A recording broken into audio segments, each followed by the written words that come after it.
calling for the military pala to withdraw their support doesn't necessarily mean that ito ay a call to arms or a public uprising. But this would have to be left now to the judgment of the court. Ang sinasabi po natin ngayon is just for public information na ito yung mga nangyari nung nakaraan at ito ang dahilan kung bakit sa tingin ko ang kaso na ito na isinampa kay General Romeo Pukis ay walang tunay na basehan. Ito ay isa na namang instrumento ng panggigipit doon sa mga nag-i-express o nagpapahayag ng kanilang disgusto sa pamahalaan. And I think what the government is doing is just fanning the flames of a rebellion against the government. Itong suppression and oppression that the government is doing is not doing them justice. Humihiling ang mga mamamayan ng katarungan doon sa flood control. Nangako sila na may ikukulong daw sila. Although hindi naman talaga tayo naniniwala, pero sila nangako na may mga ikukulong sila, mga big fish daw dito sa flood control. And yet, ang naunang ikinulong ay yung mga nananawagan ng pananagutan. Nasaksihan natin ang pag-aresto kay General Pukis, kay Romeo Pukis, itong araw nito. Pero kanina, hapon din ay nakapag-post na agad siya ng piyansa. Siya ay kinasuhan ng inciting to sedition. At marami nagtatanong, ano nga ba yung krimen na yan? Totoo nga ba yung sinasabi nila Ombudsman Remulla at ni John Vic Remulla na kapag sinabi mong BBM resign, ikaw ay pwede ng kasuhan ng inciting to sedition. Pag-usapan po natin yan sa araw na ito. Ito po muli si Attorney Mike Operario. Ang krimen po ng inciting to sedition ay hindi ang sedition mismo. Ang inciting to sedition, ang ibig sabihin po nito, ikaw ay nag-i-encourage, ikaw ay nananawagan o kumukumbinsi ng mga tao na gawin ang krimen na sedisyon. So ang importante po dito na i-define muna natin ay ano nga ba yung krimen ng sedisyon. Ayon po sa Article 139 ng Revised Penal Code, ang krimen po ng sedisyon ay magaganap lamang o pwede mo lang itong i-commit sa pamamagitan ng isang public or tumultuous uprising. Ibig sabihin, magkakaroon ng panggugulo na pampubliko, na hayagan. At ang aim po nito ng uprising na ito ay pigilan ang pag-implementa ng mga batas o ang gobyerno na gawin ang kanyang tungkulin o kaya ay gumawa ng krimen ng hate or revenge for political aims, paggamit ang force or intimidation. Ngayon, ang krimen na isinasampa kay General Pukis ay tungkol daw dun sa kanyang panghihikayat na ang military ay mag-withdraw ng support kay BBM. At ito ang paulit-ulit na sinasabi ni Claire Castro na dahil daw doon ini-invite daw ang military na yun daw ay sapat na para maging inciting to sedition. Now, bago natin discussin yan, marami kasing pwede magsabi, well, sinampahan na siya ng kaso ng Department of Justice. Well, what do you expect? That's the Department of Justice. It is under the Office of the President. Alangan naman yung prosecutor na nag-handle ng kaso na yan will go against the wishes of their boss.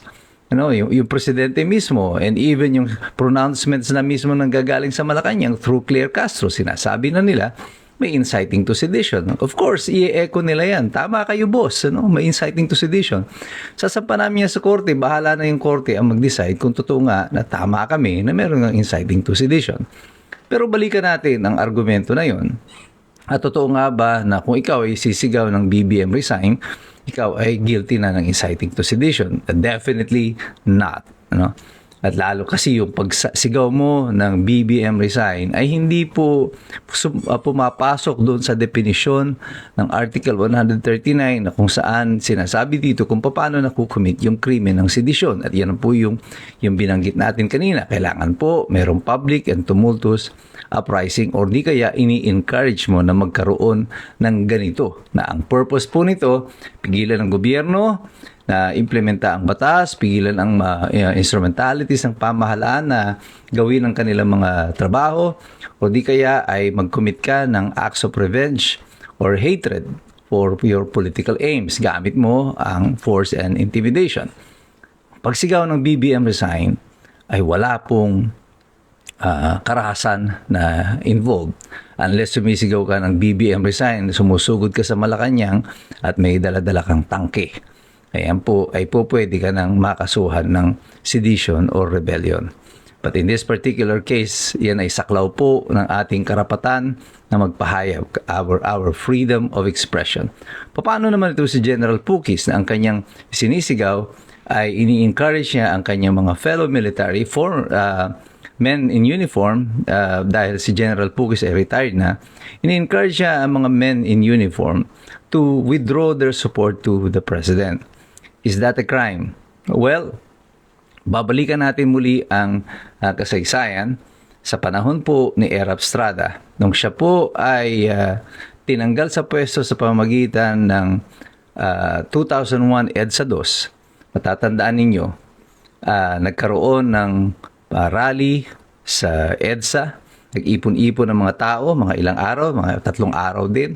3 araw, bumaba si Erap Estrada sa pwesto. Anong nag-trigger ng pagbaba ni Erap Estrada sa pwesto?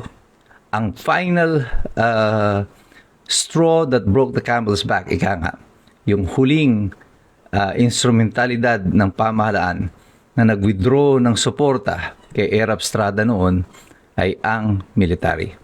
When Angelo Reyes joined the rally in EDSA, everybody knew that it was done. The military then has withdrawn their support to the President, si Erap Estrada. At bumiyahe nga si Angelo Reyes, pumunta sa Malacanang, in-inform sa Erap Estrada. Ang sinabi lang naman niya doon kay Erap, we can no longer protect you. That is the withdrawal of the support. Wala pong public uprising doon. Hindi man po, nagkaroon po ng kaso nito sa Supreme Court at kinonsidera ng Supreme Court na yung pagbaba sa pwesto ni Erap Estrada ay isang constructive resignation. That's the term that was used. It was a constructive resignation. Effectively, para po siyang nag-resign. At hindi po binanggit doon ng Supreme Court na ang ginawa ng military ay illegal. Na ito po ay pang-withdrawal ng support ay hindi naaayon sa batas. Bagamat ito ang naging final na consideration ni Erap Estrada sa pagbaba sa pwesto, kinonsidera ito na it's a valid exercise at ito ay naging isa sa mga dahilan kung bakit si Erap Estrada would have to be constructively considered na nag-resign kasi hindi niya na magawa ang kanyang tungkulin bilang isang presidente. Wala siyang suporta ng military at ang kanyang pagkilala sa oath-taking ni Gloria Arroyo noong panahon na yon at saka yung pag-alis niya mismo sa Malacanang, sinabi ng Supreme Court, that explains or shows that he has accepted the fact that he has effectively resigned from his post. So, ang ibig sabihin nito, calling for the military pala to withdraw their support doesn't necessarily mean that ito ay a call to arms or a public uprising. But this would have to be left now to the judgment of the court. Ang sinasabi po natin ngayon is just for public information na ito yung mga nangyari nung nakaraan at ito ang dahilan kung bakit sa tingin ko ang kaso na ito na isinampa kay General Romeo Pukis ay walang tunay na basehan. Ito ay isa na namang instrumento ng panggigipit doon sa mga nag-i-express o nagpapahayag ng kanilang disgusto sa pamahalaan. And I think what the government is doing is just fanning the flames of a rebellion against the government. Itong suppression and oppression that the government is doing is not doing them justice. Humihiling ang mga mamamayan ng katarungan doon sa flood control. Nangako sila na may ikukulong daw sila. Although hindi naman talaga tayo naniniwala. Pero sila nangako na may mga ikukulong sila, mga big fish daw dito sa flood control. And yet, ang naunang ikinulong ay yung mga nananawagan ng pananagutan dito sa flood control fiasco na ito. Anong nangyayari sa pamahalaan? Well, I think the steps of collapse of the government is running into motion. Pabilisan ng pabilis yung gulong ng pagbagsak ng administrasyon na ito. Hindi dahil may mga ginagawa pa yung mga tao sa paligid nila para sampahan nila ng sedition. It is the government itself. This administration is doing everything to harm itself out of arrogance, out of paranoia, and out of absolute lack of knowledge as to how to deal with the situation of the country at the moment. Kaya tayo pong lahat, patuloy kayong magmamasid, patuloy kayong sumali dito. Ang boses ninyo sa pamamagitan po ng pressure that we exert dito sa social media really matters. Pero sa inyong pakikialam, dapat po tayong patuloy na magsipag-aral sapagkat mahirap makialam ang taong walang alam. God bless you. God bless us all. Mabuhay ang Republika ng Pilipinas.